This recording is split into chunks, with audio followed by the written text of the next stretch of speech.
오늘 제가 말씀드리려고 하는 이 설교의 제목이 좀 거창하죠. 개국 이래로 없던 환란. 조금 겁이 나기도 하고 또 좀 거창하기도 하고 그렇습니다. 그러나 이 속에 있는 현 시대에 살고 있는 우리가 꼭 알고 지나가야 할 굉장히 중요한 대목에 대해서 같이 좀 생각을 좀 해볼까 합니다. 여러분, 우리는 그 시대마다 주어진 현대 기별에 귀를 기울이고 또 하나님께서 그 시대마다 꼭 이해하고 지나가야 할 아주 중요한 그런 대목의 말씀들을 우리가 반드시 알아야 할 것입니다. 그것을 영어로 present truth, 현대 기별이라고 이렇게 현대 진리라고 말을 하지 않습니까? present truth. 제가 몇 주 전에 제가 한 미국 목사님과 함께 대화를 하고 있다가 제가 이제 그런 얘기를 했습니다. 우리 한국 교회에 대해서 이제 이야기를 하면서 그분이 현재 그 합회에서 일하는 굉장히 높은 지위에 계신 분이기 때문에 제가 그분과 대화를 하다가 우리 한국 교회의 실정들에 대해서 이야기를 하면서 그래도 우리 한국 교회는 좀 conservative, 그래도 서양 교회보다 특별히 미국 교회보다 우리 교회가 그래도 한국인들은 좀 보수적인 것 같습니다. conservative. 그랬더니 그분 얘기가 가만히 좀 있더니 제가 알기로는 한국 교회가 conservative한 것보다 traditional, 전통적인 것 같다. 보수적인 것과 전통적인 것은 좀 다르지 않습니까? 그렇게 얘기를 저한테 했기 때문에 저도 좀 생각을 했습니다. 생각을 하다가 당신 말이 맞습니다. 제가 이렇게 답변을 했습니다. conservative가 아니고 traditional. 그건 뭐냐면 이 보수적인 성향이 있다라고 하는 것은 뭐냐면 이 진리의 말씀, 원래 원형, 그 orthodox, 그 정통에 붙어서 그 타협하지 아니하고 자유주의적인 세월이 흐르면서 사람들의 환경과 자기들의 이해에 따라서 점점 인간적으로 인본적으로 그걸 뜯어 고치거나 아니면 타협해서 편리하게 만들어 나가는 경향보다 원래 진리나 정통이 주어진 그것에 집착하여서 아니면 그것을 포기하지 않으려고 보수적으로 애쓰고 있는 입장이 보수주의겠죠. 그러나 트래디셔널은 뭐냐면 원래 주어진 참된 진리나 원래 정통적인 말씀에서 교회가 조직이나 교회나 아니면 인간적인 사회나 제도가 우리 인간들의 환경에 아니면 우리의 이해 방식에 맞추기 위해서 뜯어 고친 그 상태를 가지고 유지하고 있을지라도 어떤 조직이나 시스템이나 인간 사회나 조직이나 그룹이 그렇게 계속 전통적으로 유지해 오고 있기 때문에 그 전통성을 붙들고서 계속 나아가는 것을 우리가 트래디셔널, 전통주의라고 말할 수가 있겠습니다. 제가 설명이 잘 되는지 모르겠습니다. 많은 우리가 그렇게 비슷하게 설명을 해도 아마 그렇게 틀리지 않을 것 같습니다. 많은 경우에 우리가 보수주의인 것보다 트래디셔널, 전통주의적입니다.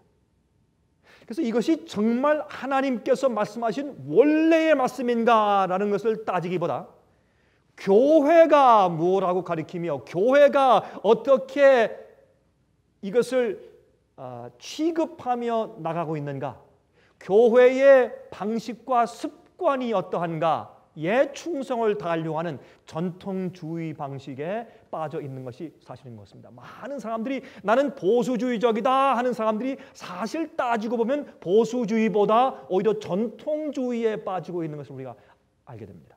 특별히 그 대표적인 예가 옛날 유대교회였습니다.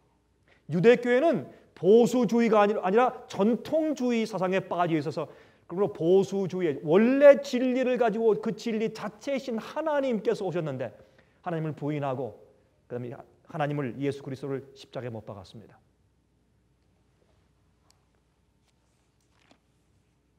여러분, 우리가 사실은 각 시대마다 하나님께서 주시는 진리들이 있습니다. 그 진리들을 받아들이고 성령의 은혜로 식별하고 이해하고 그대로 사는 것은 보수주의 사상을 가지고 있는 그리스도인들이 반드시 살아야 할 아주 중요한 대목입니다.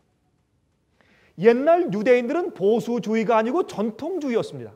그래서 교회가 어떻게 생각하느냐가 성경과 원래 주어진 진리가 어떻게 말씀하는가 보다 더 중요했습니다. 이것은 원래 중세기에 있었던 교회의 전통주의에서 생긴 또 하나의 핍박의 발상입니다.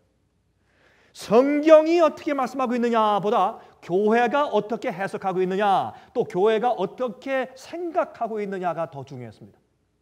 그래서 중세시대에는 성경을 마음대로 읽지 못하게 했습니다. 교인들을 어떤 의미에서 바보를 만들었습니다. 한 가지 재미있는 얘기가 있지 않습니까? 한 번은 이 두 농부가 있는데 이 당나귀에 입을 벌려놓고 당나귀의 이빨이 몇 개냐? 한 사람이 말하기를 34개다. 한 사람은 28개다. 그래서 서로 싸우다가 그럼 우리 신부님한테서 물어보자.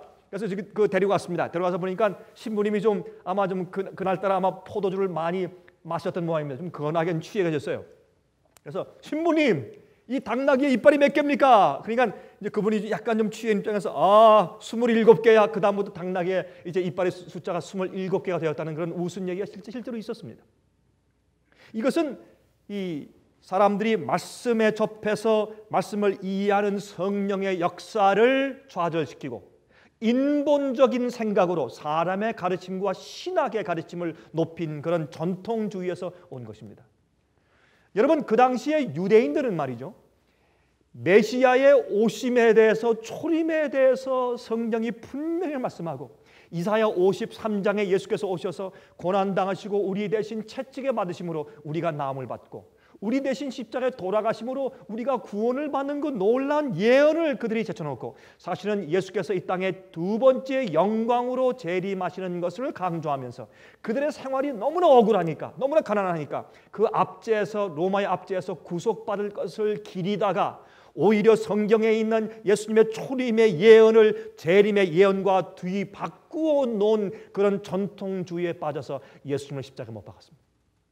그러므로 예수님의 십자가를 이해하고 강조해야 할 지점에서 그들은 영광의 심판의 구주로 오시는 예수님의 재림을 그들이 이해하고 가르쳤단 말입니다.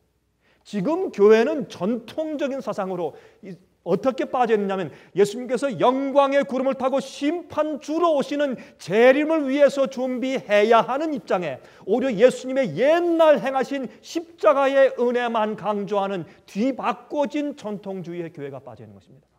옛날은 예수님의 초림 때의 재림을 강조한 실수를 범했는데 지금은 예수님의 재림 시에 백성들을 준비하고 주님의 지성소 앞에서 하나님의 심판대 앞에 설 수 있는 그런 은혜 보좌 앞에 나가는 경험을 하도록 강조하고 가르쳐야 할 시기에 백성들에게 옛날 예수님께서 성소뜰에서 번제단 위에서 양이 희생양으로 유월절 양으로 죽은 그것을 바라보도록 강조하는 그런 이상한 전통주의에 빠져있다. 자, 그것을 좀 말씀드리는 것입니다. 그러면 우리는 지금 현대 기별을 이해해야 합니다. 노아 홍수 당시에 현대 기별이 있었습니다. 그 당시에는 사람들은 아주 오늘 해가 뜨고 또 지고 다음 날도 해가 뜨고 질 것이고 어제도 그러했고 똑같이 비가 없어도 이슬을 통해서 안개를 통해서 농작물이 잘 자라서 너무나 아름답고, 여러분 에덴 동산에서 쫓겨난 지가 얼마 안 됐기 때문에 정말 세상이 아름다웠습니다. 죄의 흔적이 별로 아직 보이지 않은 때였습니다. 그때 노아는 120년 동안 사람들한테 정말 질시와 천대와 광신자라는 광신주의 노인이라는 그런 별명을 들으면서 참 어려운 일을 했습니다. 이제 곧 오는 하나님의 심판과 홍수에 대해서 전했습니다. 그것은 어려운 일이었습니다. 사람들이 귀에 듣기에 성가신 일이었습니다. 일반적으로 인기가 없고 좋아하지 않는 기별이었습니다. 그러나 그 일을 한 것이 그 당시에 현대 기별이었습니다. 여러분, 로마의 압제에서 그들을 해방시켜줄 메시아를 바라고 있는데, 그러나 정말 십자가에 와서 세상 죄를 지고 가는 어린 양을 바라보라고 얘기하는 침례 요한의 기별은 인기 없는 기별이었습니다. 또 한 가지 침례 요한이 와서 회개하고 정말 침례를 받으라는 그런 기별은 사실은 인기 있는 기별이 아니었습니다. 그래서 그는 현대 기별을 전하다가 목 잘려 죽임을 당했습니다. 예레미야는 현대 기별을 전했습니다. 애굽을 의지하지 말고 바벨론과 화친하라 했습니다. 이제 애굽은 내려가고 바벨론이 온다고 얘기했습니다. 이제 이 유대 땅이 망한다고 얘기했습니다. 그 기별은 그 당시 현대 기별이었습니다. 그것은 전하기에 어려운 기별이었습니다. 이사야도 현대 기별을 전하다가 목 잘려 이제 이 몸을 톱으로 켜서 죽임을 당했습니다. 엘리야는 물론 그 당시에 엄청나게 교회를 책망하는 현대 기별을 전하다가 전통주의에 빠진 교회에게 큰 핍박을 받았습니다. 여러분, 오늘날 이 시대 우리가 이 마지막 시대를 살고 있는 그리스도인으로서 꼭 알아야 될 것은 뭐냐면 앞으로 오는 환난에 대한 것이고 환난에 어떻게 설까 하는 준비에 대한 것입니다.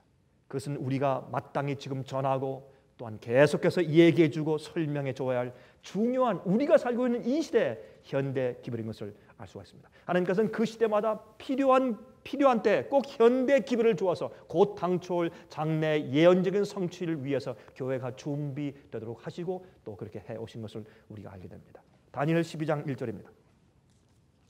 다니엘 12장 1절 다음과 같이 말씀되어 있는 것을 우리가 보시겠습니다.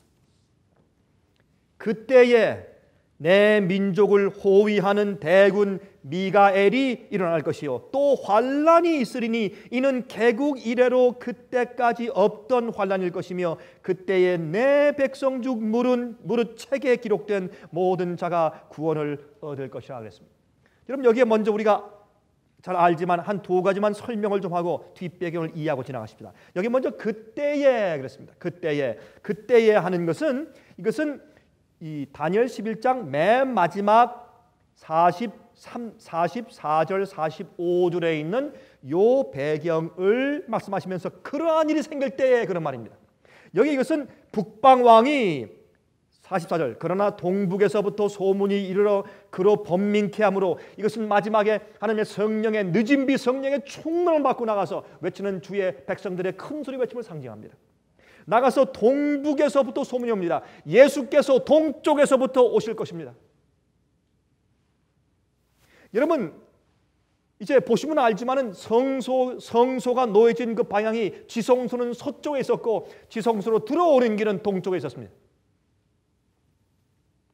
예수님께서 이 땅에 오실 때 동편에서부터 오신다고 말씀되어 있습니다. 여러분, 또한 요한계시록 7장을 보면 인치는 천사가 해가 뜨는 곳에서부터 옵니다.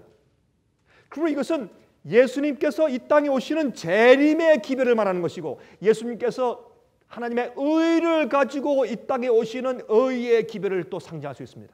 그게 동쪽에서 오는 기별입니다. 또한 북쪽에서 오는 것은 하나님의 보좌가 북쪽에 있습니다. 그래서 항상 북쪽에서부터 심판이 왔습니다. 바벨론도 북쪽에서 왔습니다. 시리아의 공격도 북쪽에서 왔습니다. 그래서 유대인들은 이스라엘 백성들은 구약에 볼 때 항상 심판은 북쪽에서부터 오는 것으로 상징되어 있습니다. 왜냐하면 이 유대 나라가 있으면 그 오른쪽엔 아라비아 사막이 있기 때문에 페르시아나 아니면 바벨론이 쳐들어올 때 직접 동쪽에서 올 수가 없었습니다. 사막 때문에. 그래서 그들이 이렇게 돌아서 위로 가서 아스리아 지방을 통해서 내려왔기 때문에 항상 북쪽에서 내려왔습니다. 그래서 북쪽에서 오는 기별은 심판의 기별입니다. 그래서 동북에서 오는 소식은 뭐냐면 마지막 시대 예수님께서 이 땅에 재림하시면서 이 인간들을 심판하시며 의롭게 된 자를 구속하시러 오시는 예수님의 재림의 기별을 말하는 큰소리 외침을 말합니다.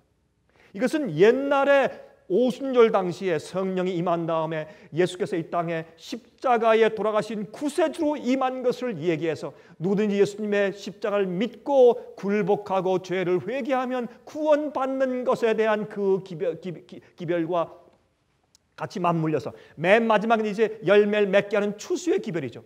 예수를 믿고 회개하고 이제 구원받은 자들이 맨 마지막에 열매 맺는 자들을 구원하시러 오는 것입니다. 열매 없는 나무를 찍어서 불에 태우려 오시는 것입니다. 심판의 기별입니다. 그것이 동북에서 오는 기별이에요. 이 동북에서 오는 소문이 이르러 그로 번민케 하므로, 교황권을 번민케 하므로 그가 분노하여 나가서 많은 무리를, 어떤 무리를? 주님의 말씀을 똑바로 믿는 백성들, 참된 의의 열매를 맺은 백성들을 도륙하며 진멸코자 할 것이요, 그가 장막 궁전을 바다와 영원롭고 거룩한 산사에 베풀 것이며. 여기에 장막 궁전은 이 왕이 전쟁하러 나갈 때 전쟁터에서 자기가 잘 이제 그 특별한 천막을 이제 그 세우는 것인데, 그것은 궁전, palace, 왕이 사는 궁전이 옮겨져서 이제 이 전쟁터에 생긴 장막터를 말하는 것입니다. 그 장막 궁전을 바다와 영원롭고 거룩한 산사에, 영원롭고 거룩한 땅이 아니고 영원롭고 거룩한 산이에요. 이때 이것은 교회를 상징합니다. 교회와 참된 주님의 교회, 여자의 남은 무리, 하나님의 계명을 지키며 예수의 믿음을 가진 무리, 예수의 증거를 가진 그 참된 무리 말입니다. 그 무리들, 참된 교회와 그 다음에 바다는 많은 사람을 상징하죠. 이 세상에는 많은 사람들과 교회 사이에 장막 궁전을 치고 사람들이 더 이상 마지막 참된 진리와 기별을 받지 못하게 방해하는 모습을 여기 보는 것입니다. 이때는 이때가 어떤 때입니까? 이 북방이 나가서 참된 주의 백성들, 여자의 남은 자손들을 죽이려고 도륙해서 없애려고 나가는 마지막 환난과 핍박이 올 때에, 그때에 내 민족을 호위하는, 무슨 민족이에요? 다니엘의 민족이에요. 다니엘 서니까. 그리고 이 다니엘 민족은 이 마지막 이때에는 다니엘이 그때는 이 땅에 없을 때입니다. 유대인들이 아닙니다. 이것은 다니엘과 똑같은 진리를 가지고 다니엘과 똑같이 계시의 말씀을 존중하고 하나님과 올바른 의로운 관계에 있는 영적인 이스라엘 백성들을 상징합니다. 그 백성들을 위해서 호위하는 대군 미가엘이 일어난단 말입니다. 또 환란이 있으니 이는 개국 이래로, 인간들이 지금까지 나라를 만들어 온 이후로 지금까지 한 번도 없었던 환란일 것이며, 그때 내 백성 주님을 믿는다고 공언하는 교인들 가운데서 무릇 책에 기록된, 무슨 책에?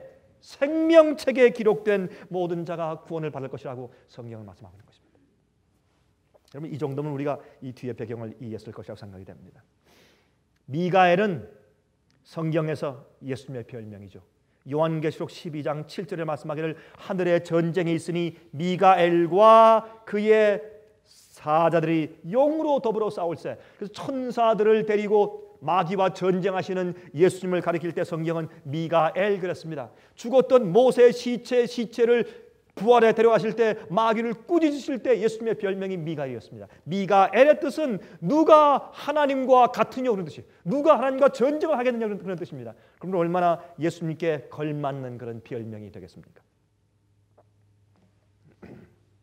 영어로 우리가 가끔 우리 아들들의 이름을 마이클이라고 짓죠. 이름을 마이크. 사실 마이클이 히브리 말로 미가엘입니다. 그 참 조심스러운 이름입니다. 사실 마이클 하는 것은 말이죠. 앞으로 오는 환란은 말이죠, 과거에 있어 본 적이 없는 최대의 것이 될 것입니다. 여러분, 상식적으로 우리 다 아는 얘기 아닙니까? 상식적으로. 그렇죠? 그럴 수밖에 없죠. 왜요? 그 스케일이 세계적이에요. 그렇지 않습니까? 옛날에 중세기의 환란은 유럽에 국한되어 있었습니다. 그러나 앞으로 오는 환란은 전 세계적이에요. 어떤 사람도 피할 수가 없어요. 어느 무인도나 어떤 섬이나 어떤 산속에서도 피할 수가 없습니다. 오늘날 세상에 있는, 여러분, 이 밤에 아주 깜깜한 산 위에 쥐가 지나가는 것도 볼 수 있을 정도의 무기와 그런 기구를 가지고 있는 헬리콥터를 우리가 어떻게 피할 수 있겠습니까? 앞으로 오는 환란은 전 세계적이기 때문에 이것은 개국 이래로 없던 환란일 것이면 틀림이 없습니다. 상식적으로. 또 이 세상은 지금 일일 생활권 안에 들어와 있습니다. 왜요? 교통과 통신의 발달 때문에 숨을 데가 없습니다. 얼마나 빠른지 하루만이면 이 세상 끝에서 저 세상 끝까지 갑니다. 하루 만에. 일일 생활권 가운데 들어 있습니다. 많은 나라가 우리가 여기서 떠나서 어떻게 해요? 이제 비행기 안에서 말이죠. 비행기 안에 있는 전화기로 다 얘기하고 식사하고 내려서 거기서 회의한 다음에 다시 또 와서 집에서 저녁을 먹을 수 있는 그런 세상이 일일 생활권 속에 들어있는 그때가 바로 지금입니다. 그렇기 때문에 앞으로는 환란은 훨씬 더 세계적이고 스케일이 크고 또한 클 것입니다. 또 잔인해질 대로 잔인해진 인간성들 보십시오. 얼마나 잔인한지요. 여러분 요즘에 말이죠. 옛날엔 그래도 씨름, 복싱, 무슨 뭐 레슬링, 요즘엔 이제 그게 통하지가 않아요.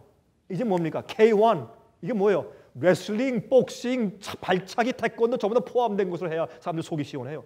요즘엔 그거보다 또 더해요 좀. 점점 사람들이 때려서 죽이고 피가 나는 것을 보면서 좋아하는 것입니다. 여러분 예수님께서 이 땅에 이 로마 시대에 이 땅에 오신 이유가 있습니다.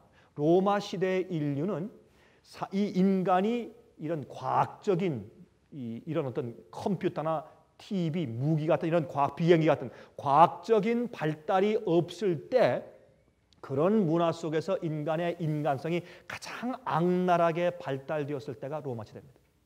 사람들을 이 나무에 묶어놓고 불로 태워서 화형식을 시키면서 그 불빛에 의해서 그들이 춤추고 노래하면서 포도주를 들이킨 것이 로마인들의 삶이었습니다.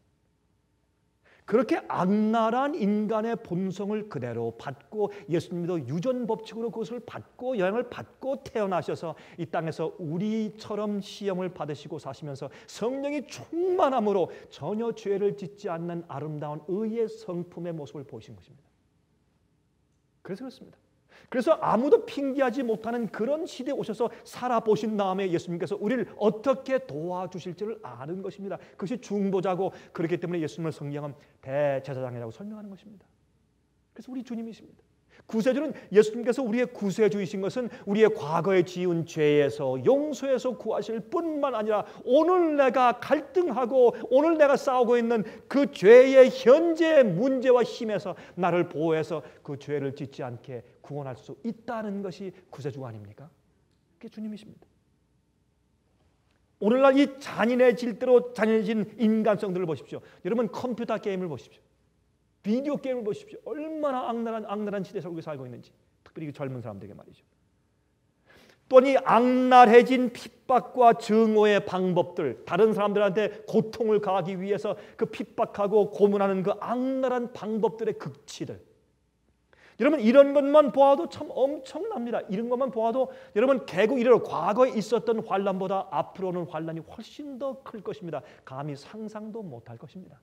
그래서 성경은 말하기를 개국 이래로 없던 환란이 올 것이다. 그때 우리가 우리 힘으로 절대로 살아남을 수가 없으니까 미가엘 되신 예수님께서 우리를 구원하시기 위해서 일어나신다고요. 이 땅에 우리 곁에 오셔서 우리를 보호하신다고 성경은 말씀하고 있다고 말입니다. 자, 이제 그만큼 우리가 이제 얘기를 하고 그러면 이 속에 있는 다니엘 12장 1절에는 환란, 개국 이래로 없던 환란이 온다. 이 환란이 도대체 무엇을 말하는 것입니까? 어떤 종류의 환란을 지금 말하는 것일까요? 여러분 이 환란이라는 단어는 원래 이제 개국 이래로 없던 환란 그랬는데 이 환란이라고 쓴 이 환란, 이 trouble, the time of trouble, 그렇죠? 이 환란의 시기 환란이라는 단어는 원래 이 히브리 말로 육신적인 고난보다는 정신적인 고뇌 아니면 정신적인 괴롭힘을 당하는 의미가 더 많이 포함되어 있는 단어입니다. 다시 말해서 우리가 무슨 육신적으로 배고파서 목말라서 또 무슨 재난이 임하기 때문에 몸이 힘들어서 말이죠. 고통스러워서 그런 것보다는 오히려 우리 정신적인 고뇌와 정신적으로 괴롭힘을 많이 당하기 때문에 받는 환난이라는 뜻이 그 속에 더 많이 포함되어 있는 단어라 그런 뜻입니다. 여러분 우리 그것을 알기 위해서 같은 단어를 쓴 한 성경절을 보시면 이해가 더 빠르실 것입니다. 예레미야 30장 6절과 7절 보시면 다음과 같이 말씀되어 있어요. 예레미야서 30장 6절과 7절입니다. 한번 찾아보십시오. 예레미야서 30장 6절과 7절입니다. 이렇게 말씀되어 있습니다. 너희는 자식을 해산하는 남자가 있는가 물어보라. 벌써 시작부터 좀 심상치 않죠? 여러분 아이를 낳기 위해서 해산하는 고통을 하면서 막 소리 지르는 말이죠. 그런 그 남자를 본 적이 있느냐? 이렇게 시작을 해요. 전 그런 얘기를 들었습니다. 어떤 한 부인이 이제 아이를 낳다가 너무 아프니까 그만 그 옆에 있는 남편을 갖다 막 꼬집더래요. 당신 잘못이요, 당신 잘못이라고 꼬집더래요. 우리 그만큼 이 해산하는 고통이 아프다고 우리가 사람들이 얘기하지 않습니까? 참 남자는 이해할 수 없는 참 큰 고통이 있습니다. 근데 이 성경이 말하기를 너희는 자식을 해산하는 남자가 있는가 물어보라. 남자마다 해산하는 여인같이 손으로 각기 허리를 짚고 그 얼굴빛이 창백하여 보이면 어찌미뇨. 슬프다 그날이여. 비할 때 없이 크니 이는 무슨 때가? 야곱의 환난의 때가 되미로다. 많은 그가 이에서 구하여 내물 얻으리라 그랬습니다. 여기 주님의 참 백성들을 얘기하면서 마지막에 그들이 당할 야곱의 환난의 때를 여기 말씀하실 때 이 환난이 바로 똑같은 다니엘 12장 1절의 환난의 단어입니다. 여러분 여기 있는 것은 정말 창백해지는 놀라운 그런 괴로움의 그런 이제 이 정신적인 고뇌의 시간인 것을 성경은 말씀하고 있습니다. 우리 이 환난에 대한 그 정신적인 고뇌의 이유를 설명드리기 전에 먼저 이 앞으로 이제 환난이 우리에게 속히 다가왔다는 그 면에서 우리 잠깐 좀 생각하고 지나가십시다. 여러분께서 아시다시피 지금 요한 바오로 2세 교황이 거의 지금 아마 별세할 지경에 놓여 있죠. 아마 지금은 완전히 이제 혼수 상태에 들어가서 아마 제가 볼 때는 아마 오늘 밤이나 내일 아침 정도에는 아마 이제 이 교황이 이제 별세했다는 그런 소식이 아마 뉴스에 뜰 것 같습니다. 제가 이런 모습을 또 보면서 요즘에 현재 또 퍼지고 있는 이 천주 교회 안에서 퍼지고 있는 놀라운 내용을 우리가 다시 상기하지 않을 수가 없습니다. 여러분 제가 지난 주엔 제가 남미에 있었습니다.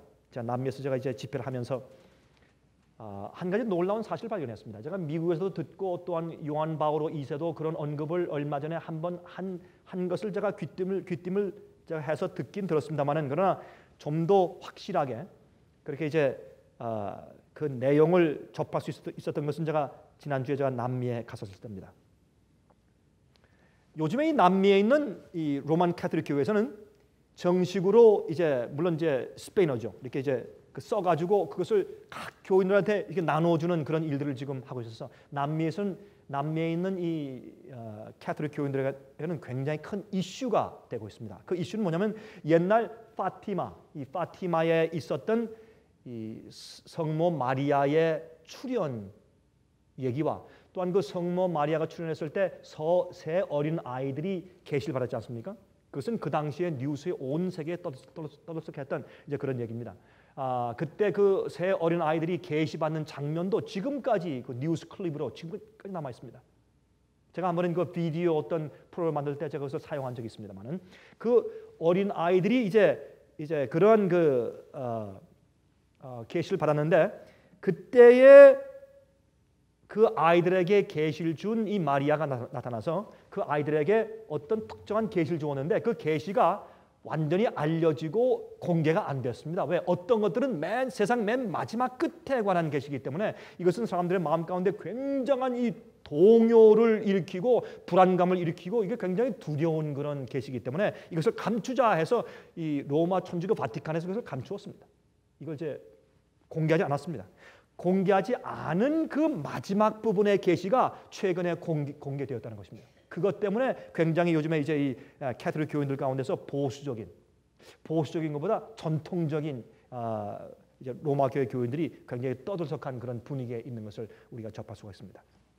이건 뭐냐면 이 파티마라고 하는 것은 여러분께서 아시다시피 옛날 포르투갈에 있는 스페인 옆에 저쪽 이제 끝쪽으로 있는 유럽의 끝쪽에 있는 나라가 포르투갈 아닙니까? 그 포르투갈에 있는 조그만 마을의 이름이 파티마인데 이 파티마가 사실 참 흥미있는 것은 이 모하멧의 딸 가운데 하나 이름이 파티마입니다.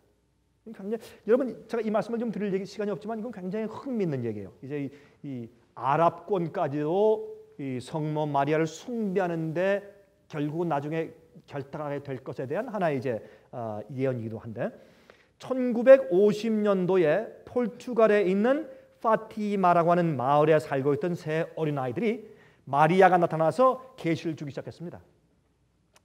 근데 이 계시가 나타날 때마다 그 아이들에게 이상한 초자연적인 현상들이 생기는 겁니다. 부모들이 보고 또 이웃 사람들이 보고 동네 사람들이 그 아이들이 계시를 받을 때마다 가서 보면 아주 이상한 초자연적인 현상들이 생기는 것입니다. 근데 그 초자연적인 현상들 가운데 하나는 뭐냐면 그 아이들이 트랜스에 들어가요. 트랜스는 뭐냐면 넋을 잃어버리고 어디에 일반적으로 우리 눈에 보이지 않는 사물을 보면서 넋을 잃고 넋이 빠져 있는 어떤 그런 모습입니다. 이 트랜스, 그걸 트랜스라고 해요. 그래서 그런 트랜스에 들어가서 먼 넋을 잃고 하늘을 쳐다보면서 자꾸 이렇게 그것을 따라가면서 자꾸 말하고 되뇌이고 묻고 고개를 끄덕거리고 하는 그런 이상한 현상이 생기는 것입니다. 그리고 어떤 때는 말이죠. 이제 그런 넋이 이런 상태에서 그 눈에 보이지 않는 어떤 모습을 응시하면서 뒤로 걸어요. 뒤로 걸어가는데 굉장히 빨리 걸어요. 뒤로 막 쳐다보지도 않고 뒤로 빨리 걸어가면서 골목길을 갖다 정확하게 돌아서 이 뒤로 걸어가는 그런 이상한 초자연적인 현상이 생기기 시작했습니다. 그리고 또 아이들이 그런 트랜스에 있다가 깨어나면 금방 또 가서 막 줄 넘기 하고 또 놀아요. 이렇게 아무 일도 없었다는 듯이. 그러면서 이런 현상이 가끔 생기면서 한 번은 태양이 공중에서 빙빙빙빙 돌기 시작하면서 땅으로 막 떨어져 내려오는 듯한 현상이 보이더니 바로 그 전에 내린 비가 짧은 시간 내에 완전히 말라버리는 현상이 생겼습니다. 그래서 온 세상이 깜짝 놀라서 그것이 신문에 대서특필하면서 비디오도 찍었고 사람들이 이제 그 당시는 비디오가 아니죠. 영화 촬영기로 찍었고 그래서 지금까지 사람들이 그것을 가지고 있을 정도로 굉장한 그런 이슈가 그때 파티마에 생겼습니다. 이 파티마의 예언 중에서 말이죠. 하나가 뭐냐면 앞으로 공산주의가 망하고 천주교회의 품으로 돌아온다는 예언입니다. 근데 그게 이상하게 이루어졌습니다. 그렇죠? 근데 물론 여러분 마귀도 성경을 압니까 모릅니까? 성경을 압니다. 성경을 알아요. 1950년도 정도에 그때 이미 1947년도, 1948년도 정도에 이미 이제 이 공산주의가 무너지는 다니엘 11장 마지막에 대한 예언에 대해서 알고 있는 사람들이 책을 펴는 적이 있어요. 이미. 마귀도 아는 겁니다. 예언을, 성령 예언을. 그리고 또 그는 또 초자연적인 그런 존재이기 때문에 자기가 어떤 일들을 매니플레이트하고 조작해서 그런 사건을 만들 수 있는 어느 정도의 능력을 가지고 있는 것이 마귀가 아닙니까? 그래서 마귀의 예언이 이루어진다. 그럼 이상하게 생각할 필요 없습니다. 그건 당연한 것입니다. 마귀가 어떤 일들을 조작하고 그렇게 예언 성취할 수 있도록 할 수가 있다고 말입니다. 그러므로 이 파티마의 예언 가운데 하나가 공산주의가 망해서 천주교의 마리아의 품으로 돌아올 것이라는 예언이 성취되었습니다. 또 엄청난 천연재해가 앞으로 증가할 것이다. 이건 뭐 성경에 다 있는 것이니까 누구나 다 이해할 수 있는 것이죠. 그게 이제 성취되었습니다. 또 도덕의 심각한 타락에 대해서 얘기는 했습니다. 그것은 이미 다 성경에 있는 얘기니까 성취되었습니다. 마귀도 성경을 압니다. 또 자기 때가 얼마 안 된 것을 아는 것입니다. 그런데 이 파티마에서 나타난 마리아의 계시와 또 현재 천주교회 안에서 계시를 받고 있는 약 2,000명 정도가 되는 현재 그 사람들에게서 나타나는 마리아의 계시의 공통적인 말이 무엇인가? 하나님의 계명을 지키라는 것입니다.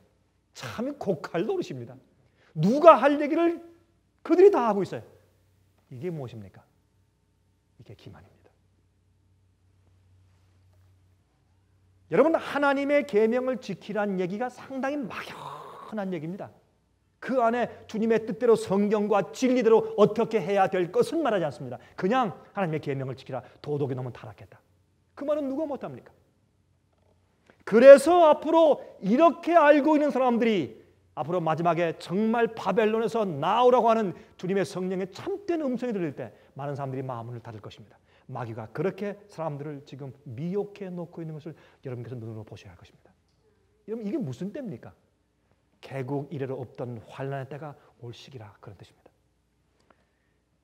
여러분 성경 진리를 올바로 모르는 자들은 다 속아서 넘어갈 때가 이제 온다고 말입니다. 그런데 이 파티마의 계시를 받은 세 어린아이들이 다 죽기 전에, 그 마리아가 하는 얘기가 너희들이 다 죽기 전에 이 계시들이 다 성취될 것이다 라고 얘기했습니다. 근데 그 세 아이들 중에서 두 아이는 이미 늙어 죽었고 마지막으로 한 아이, 여자아이가 살아있는데 그 여자는 지금 루시아 수녀면서 그 사람이 지금 불란서에 살고 있습니다. 그 이 루시아 수녀의 현재 나이가 91세입니다. 근데 이 파티마에 나타나서 계시를 준 이 마리아의 계시의 마지막 부분의 계시를 읽은 그 당시에 있었던 피우스 12세 교황이 그 계시를 읽고 나서 그냥 손을 떨리면서 그걸 손에서 떨어뜨렸다. 너무 두려워서 떨면서 그 종이를 손에서 떨어뜨렸대요. 그러면서 하는 얘기가 이것은 감추라, 이것은 말하지 말라. 이 세상을 너무 요란스럽게 하고 사람들을 두렵게 할 것이니까 이거 공개하지 말라고 감춰버렸습니다.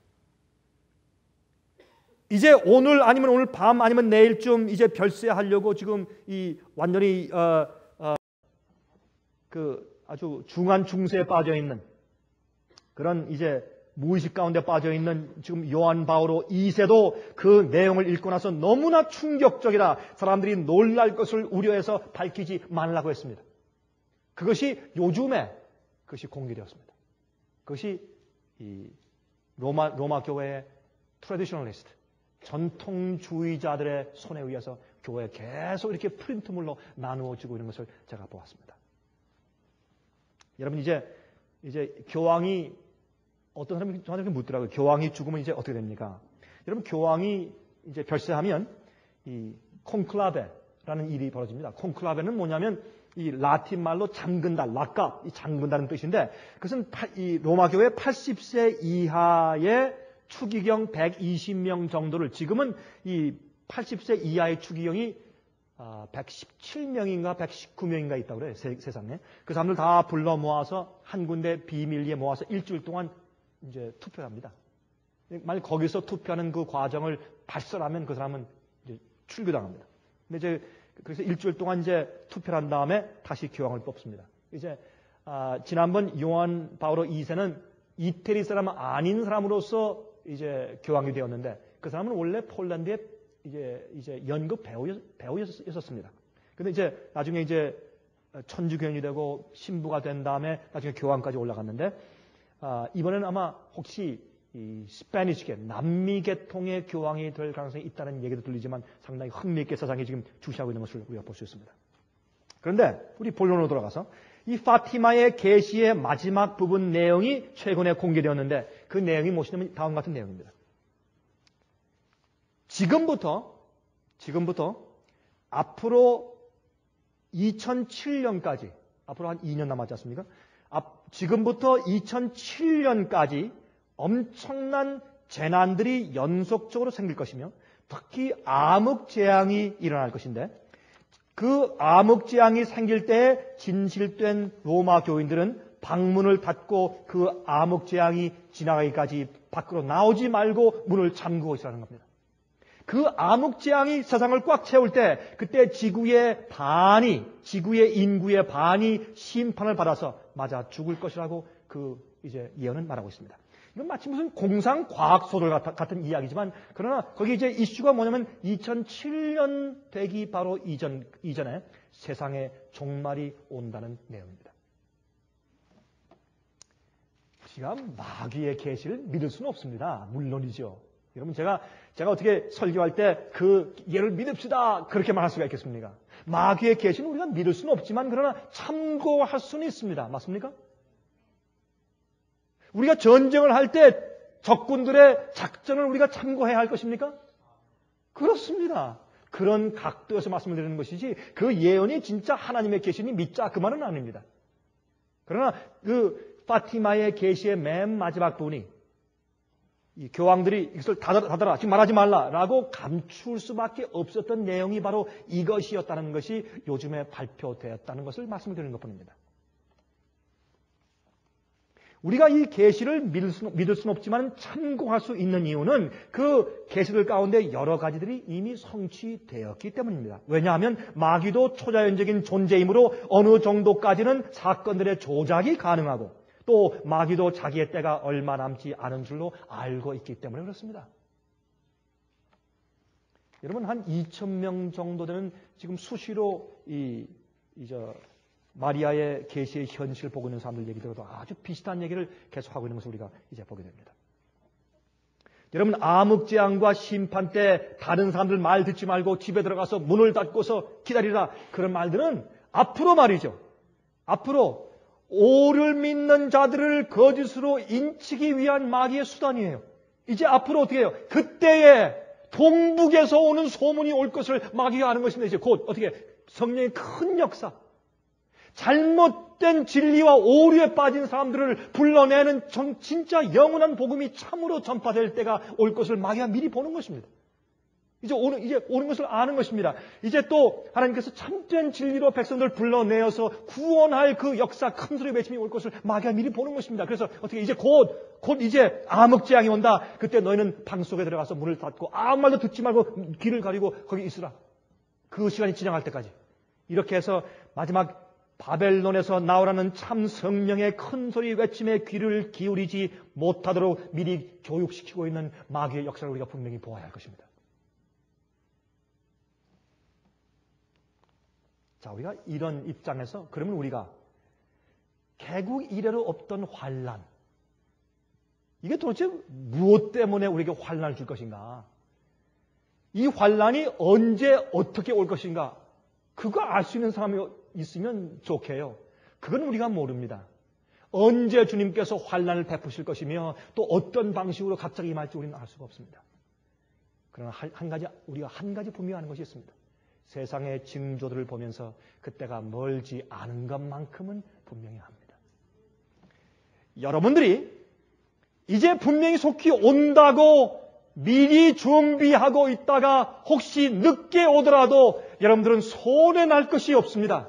그러나 여러분들 마음 가운데 더디 온다고 생각했다가 준비하지 못하면 여러분들은 악한 종이요. 마태복음 24장에 말하기를 악한 종들은 주인이 더디 온다고 말하면서 다른 종들을 때렸다 그랬어요.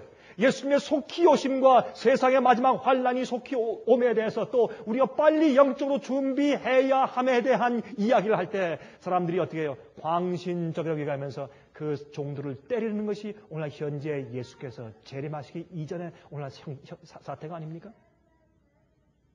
여러분들은 오히려 예수님께서 혹 지체하시는 한이 있더라도 속히 오신다고 믿고 미리 준비하고 있는 슬기로운 처녀가 되시길 바랍니다. 기름을 준비하시기 바랍니다. 기름. 등잔이 있지만 그 속에 기름들이 없습니다. 여러분, 우리 성경을 다 가지고 있습니다. 그러나 기름이 그 속에서 진리를 태워야 합니다.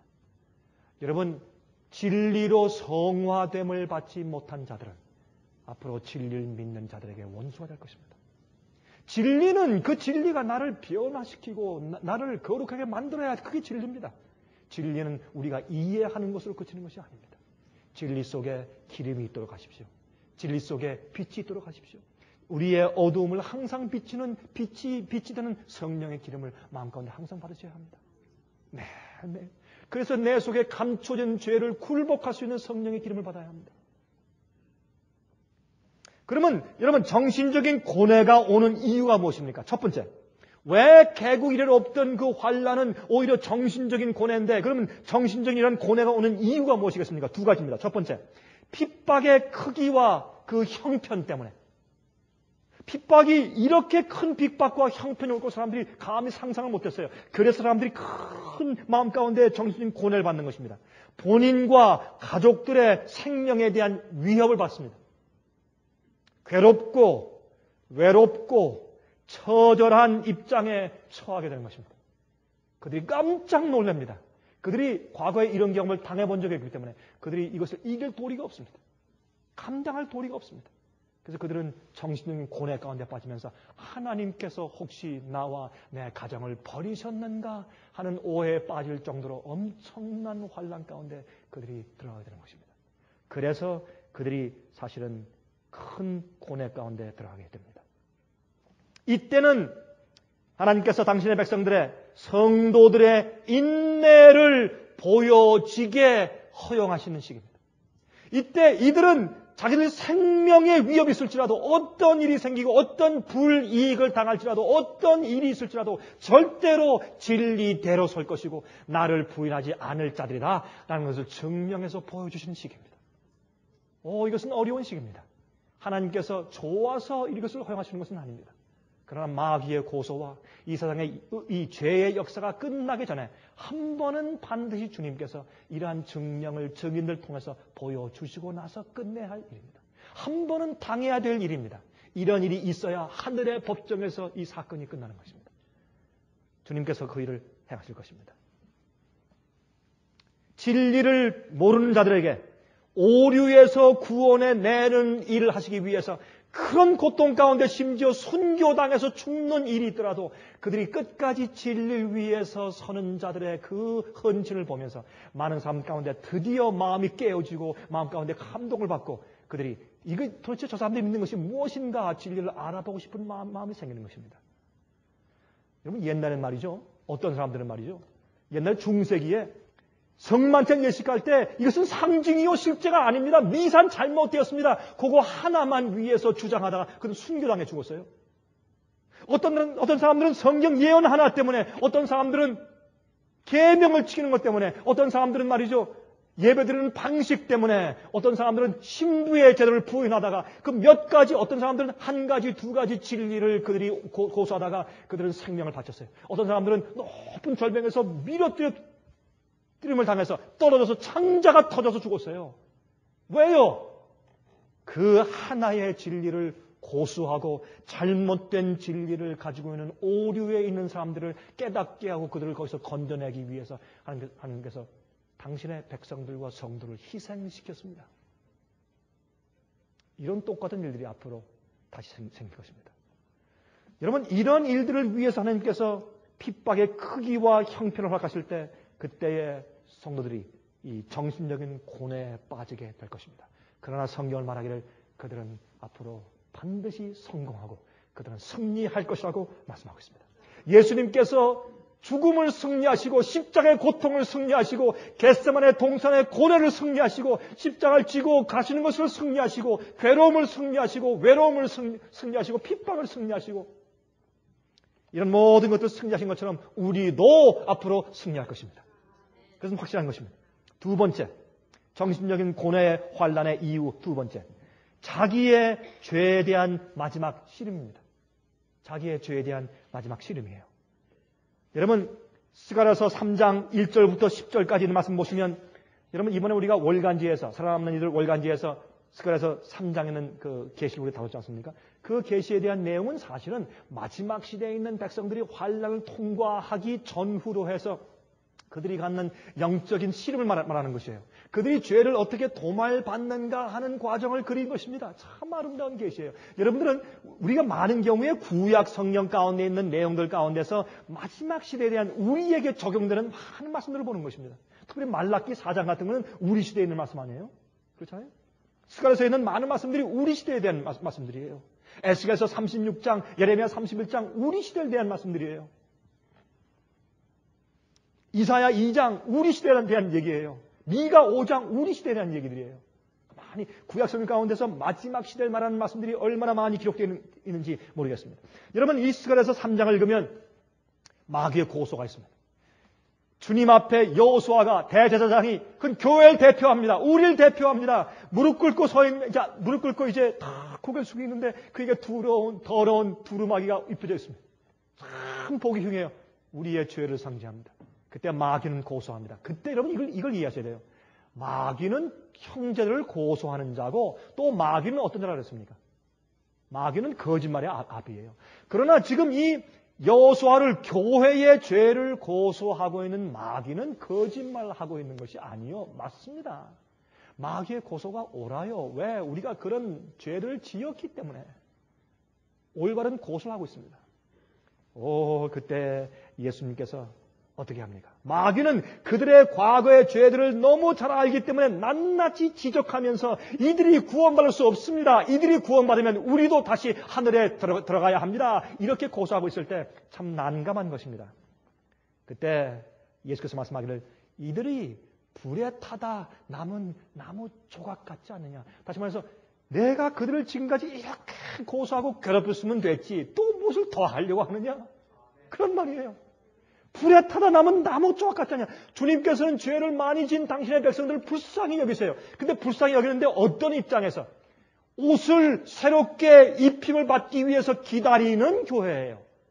자기가 더러운 누더기를 입고 그냥 주님께서 봐주심으로 슬쩍 하늘에 들어가려고 하는, 다시 말해서 자기 죄를 포기하지 않으려고 하는 그런 태도가 아니라 죄를 버리고 포기하고 버리고 다시는 그런 일 가운데 빠지지 않냐고 의롭게 살려는 결심을 가지고 주 앞에 무릎 꿇고 있는 사람을 말하는 것이에요. 그런데 이렇게 쓸모없는 나무, 불에 타다가 남은 조각 같은 그 나무를 보시면서 주님께서 말씀하기를 마귀의 고소를 중지시키면서 주님께서 내가 내 백성들 위해서 마지막 역사를 아직 끝나지 않았다고 말씀하세요. 아직 끝나냐? 좀 기다려라. 내가 이 교회와 함께 교회를 아직 끝내지 않았다. 내가 아직 할 일이 있다. 역사를 또 말하는 것입니다. 아직 주님의 중보 사업이 끝나지 않은 것입니다. 언제까지? 주님께서 그들에게 새 깨끗한 의의 두루마기 옷을 입혀주신 다음에 주님의 계명을 지키고 주님의 도를 준행하며 율례를 지키는 교회와 백성을 만들 때까지 주님의 중보가 아직 끝나지 않은 것입니다. 여기에 대한 오해가 교회에 많이 있는 것입니다. 여러분, 또 이 성경이 말하기를 대제사장 앞에 앉은 여호수아의 그의 동료들은 예표의 사람들이라 했어요. 이 사람들이 앞으로 뭐예요? 증인으로 설 예표의 사람들이에요. example. 증인들로 모범으로 보여줄 사람들이라고 이렇게 성경은 말씀하고 있어요. 또 내가 땅의 죄악을 하루 동안 제할 것이라 했어요. 이런 말씀 읽어보세요. 스가랴서 3장 1절부터 10절까지. 내가 땅의 죄악을 하루 동안 제할 것이라.